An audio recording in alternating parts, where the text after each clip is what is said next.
Have you ever found yourself holding a tiny newborn and thinking, they're just so delicate, I don't want to mess anything up? Maybe it's your grandchild, your great-grandchild, or even a neighbor's little one. Either way, if you felt that mix of wonder and worry, you're not alone.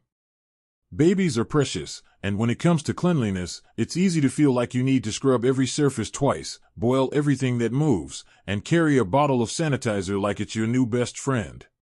But here's the truth. Keeping a baby clean and germ-free doesn't mean you have to live in a bubble or wipe down every corner of the house with bleach.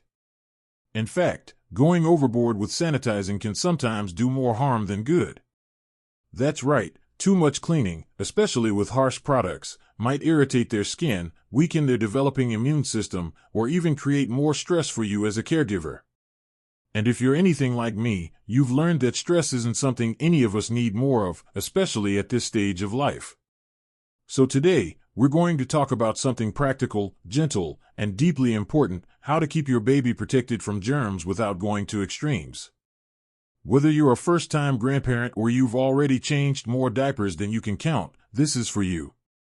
We'll walk through 5 smart, simple ways to keep your little one safe and clean, using methods that are effective, but still natural and manageable. Let's start with the very first one, and it's something so basic that we often overlook it: clean hands.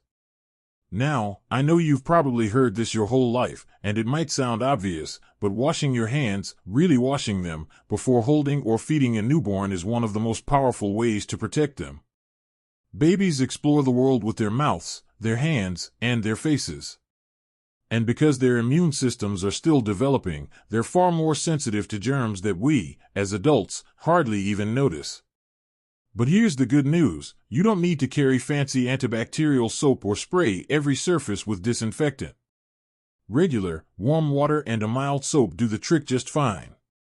Scrubbing your hands for about 20 seconds, that's about the time it takes to hum "Happy Birthday" twice, helps remove dirt, bacteria, and viruses effectively. You don't need to scrub like you're about to perform surgery either. Just gentle, thorough washing after using the bathroom, handling raw food, or coming in from outside is a simple habit that goes a long way. And let me tell you something else: this isn't just about your hands. It's about creating a little ripple effect. When family and friends visit to see the baby, a polite but firm reminder to wash their hands can be a lifesaver. You can keep a gentle-smelling hand soap near the sink and maybe even a cute little sign nearby as a friendly reminder. Most people understand, and if they don't, well, protecting your baby always comes first. Now, moving into the second habit, and this one's especially comforting to know, it's all about fabrics and surfaces your baby touches most often. I'm talking about their clothes, bedding, blankets, and yes, that adorable stuffed elephant they won't sleep without. These are the items that come into close contact with their skin day and night, and they can be a quiet home for germs, allergens, or even chemical residues from regular detergents. Here's the smart approach: choose a gentle, fragrance-free laundry detergent, one specifically designed for babies or for sensitive skin. You don't need a long list of ingredients or a high price tag. Just something simple and free from harsh dyes or scents. That way, when you're washing the baby's onesies, burp cloths, or crib sheets, you're not layering on any irritants. It's also helpful to wash new clothes before your baby wears them. I know, they look brand new and clean straight off the rack, but they often carry finishing sprays or have been handled by quite a few people before they ended up in your shopping bag. A quick wash gives you peace of mind and makes everything softer and safer for that delicate baby skin. And while we're talking about fabrics, don't stress about having to sanitize every item daily. A steady routine of washing the baby's most used items once or twice a week is more than enough, unless something gets visibly dirty. Trust your instincts, you'll know when it's time for a refresh. And remember, babies aren't as fragile as we sometimes fear. What they need most is a calm, loving environment, not a hospital-grade cleaning schedule. Speaking of calm, let me say something here that I think you might appreciate, especially if you're one of the many grandparents who's stepping back into a caregiving role later in life. You're doing a beautiful, important job. And yes, things have changed over the years. There are new guidelines, more studies, and sometimes more rules than we ever had to deal with when raising our own kids. But the heart of it all is still the same: love, care, and good old common sense. Now that we've talked about clean hands and safe fabrics, it's time to look at another area where germs like to hide, one that might surprise you, but makes perfect sense when you think about it. It's those everyday baby items we handle constantly but often forget to clean as thoroughly, like pacifiers, bottles, and toys. It's amazing how often these things go from the floor to a baby's mouth in the blink of an eye. One second you're picking up a dropped pacifier, and the next, your instincts are telling you to rinse it under hot water and just pop it back in. We've all done it. But here's where a bit of balance goes a long way. You don't have to sterilize every item every time it touches the ground. In fact, constant sterilization can wear things down faster or expose your baby to too many chemicals, especially if you're using strong cleansers. What works better, especially for the items your baby uses multiple times a day, is a simple routine you can stick to without feeling overwhelmed. Warm, soapy water is your best friend here. Bottles, nipples, and pacifiers should be washed after each use, and if your baby is younger than 3 months or was born prematurely, sterilizing these items at least once a day is a smart extra step. You can use a pot of boiling water, a microwave sterilizer, or a steam bag. Nothing fancy. Just reliable. As your baby grows, though, that daily sterilizing becomes less necessary. At that point, a good wash with soap and water is more than enough. The idea is to reduce germs without making the process feel like a chore. Because the last thing you want is to be so focused on cleaning that you miss the joy of just being present with your little one. And speaking of joy, let's talk about something that often gets overlooked but makes a huge difference: fresh air. That's right, getting outside. You might be wondering what that has to do with cleanliness, but the connection is clearer than you think. Babies don't just need to be protected from germs, they also need a chance to develop a strong immune system, and one of the healthiest, most natural ways to do that is with regular exposure to the outdoors. There's something incredibly grounding about stepping outside with a baby, even if it's just a short stroll through your backyard or a quiet walk in the neighborhood. The fresh air, the natural light, the gentle change of scenery, all of it benefits both you and the baby. It's calming, good for the skin, and yes, it helps limit overexposure to indoor bacteria and recycled air. You don't need to take them to a crowded park or a busy store. Just a peaceful corner of the garden, a shady spot under a tree, or a gentle ride in the stroller down a quiet street can do wonders. Dress them appropriately for the weather, of course, nothing too warm or too chilly, and bring along a clean blanket or stroller liner. You'll find that even 10 or 15 minutes of fresh air can change the tone of your day. And when you feel better, calmer, and more present, the baby senses it too. What many people don't realize is that indoor environments, especially when we try to overclean them, can actually trap germs and allergens. Harsh sprays, scented cleaners, and air fresheners might make your home smell clean, but they can irritate a baby's lungs or skin. Nature, on the other hand, gives you exactly what your baby needs: sunlight to boost vitamin D, a little breeze to soothe the senses, and the gentle rhythm of the world outside. It might bring back memories, too. Do you remember those early mornings sitting out on the porch with your children or hanging laundry in the sun while they played nearby? There's a timeless quality to those moments, and now you get to experience them again, maybe slower, maybe softer, but just as meaningful. Now that we've touched on clean hands, soft fabrics, daily use items, and the value of fresh air, let's take a closer look at something that's often misunderstood: the baby's skin. It's so soft, so new, and so tempting to slather with all sorts of lotions, powders, and creams. But more doesn't always mean better. A newborn's skin is still adjusting to the world.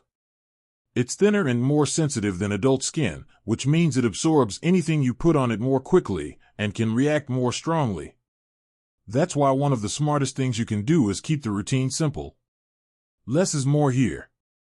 Use lukewarm water during bath time, and stick with fragrance-free baby cleansers if you use any cleanser at all.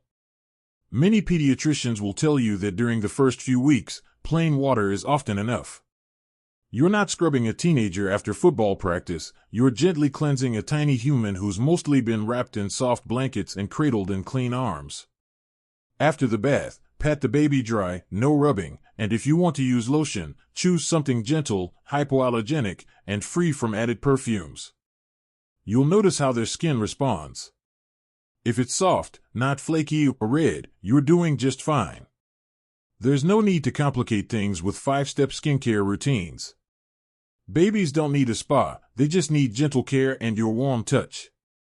And here's the heart of the matter, caring for a newborn is not about chasing perfection. It's about being present, being mindful, and using your good sense.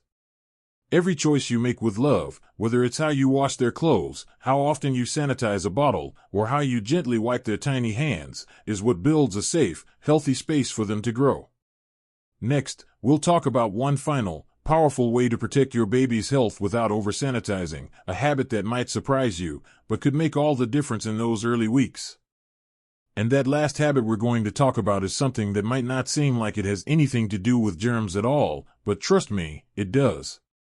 It's about protecting your baby by protecting yourself.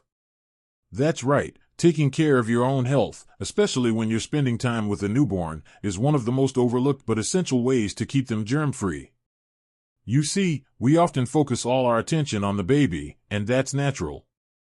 We want to make sure they're clean, they're safe, they're not exposed to anything harmful. But babies are most likely to get sick from the people closest to them, the people holding them, feeding them, and loving them up close. That means you and me. Parents, grandparents, older siblings, caregivers. And while it's tempting to push through a cold or ignore a little cough because we don't want to miss time with the baby, the truth is that even something mild for us can be serious for them. Their little immune systems just aren't built to handle the same things we can. So if you're feeling under the weather, even just a scratchy throat, it's okay to take a step back. Give your body the time it needs, wear a mask if you absolutely need to be near the baby, and wash your hands even more often than usual. These small actions really do go a long way. It's also a great idea to keep up with your own vaccines, especially things like the flu shot and the whooping cough booster. You don't have to be perfect, none of us are, but being up to date on your shots adds a layer of protection for the baby that's invisible, but powerful. It's like creating a little shield around them, built from your own healthy habits. And while we're on the subject of self-care, let's talk about something else you may not hear enough. You matter too. I know many of you watching are not just grandparents, you're also helpers. You might be doing daycare during the week, driving to doctor's appointments, folding tiny laundry piles, and preparing bottles while the parents catch some much-needed rest. And you're doing all of this with a heart full of love and a body that maybe isn't quite as young as it used to be. So here's your gentle reminder, don't forget to care for yourself in the process. Eat nourishing meals, drink water, get rest when you can, and ask for help when you need it. You can't pour from an empty cup. Your presence in this baby's life is a gift, and you don't have to run yourself ragged trying to do it all. Babies don't need a superhero, they need a steady, loving hand. And that's exactly what you're offering. Now, as we wrap up, let's take a deep breath together and remember what all of this really comes down to. Keeping your baby germ-free doesn't require perfection. It doesn't mean living in a sterile world, spraying down every surface, or banning all visitors. It means being mindful. Being clean, yes, but also being balanced. Thoughtful. Calm. Using habits that make sense, that feel natural, and that create a healthy space for growth. We started with something simple, washing your hands. Then we looked at gentle fabrics and everyday items like bottles and toys. We stepped outside for some fresh air, and we gave our attention to baby's delicate skin. And finally, we turned the focus inward, to you, the caregiver, the grandparent, the anchor in that baby's new world. Each of these steps is small on its own, but together, they create a powerful rhythm of care and connection. So, if you've been feeling unsure or overwhelmed by all the do's and don'ts out there, I want you to take heart. You are enough. Your instincts, your experience, and your love are your strongest tools. And when you combine them with a few smart, gentle habits, you're giving your baby the healthiest, happiest start possible, without all the stress of over-sanitizing. I'd love to hear from you.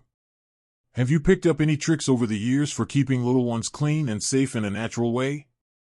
Maybe something your own parents or grandparents taught you.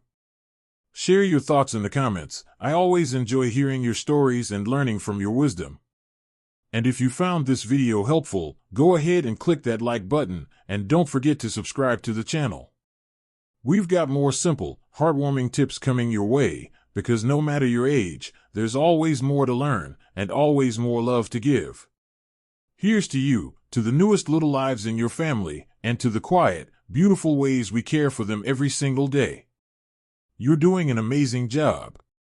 Keep going, and never underestimate the power of your touch, your voice, and your presence. They mean more than you know.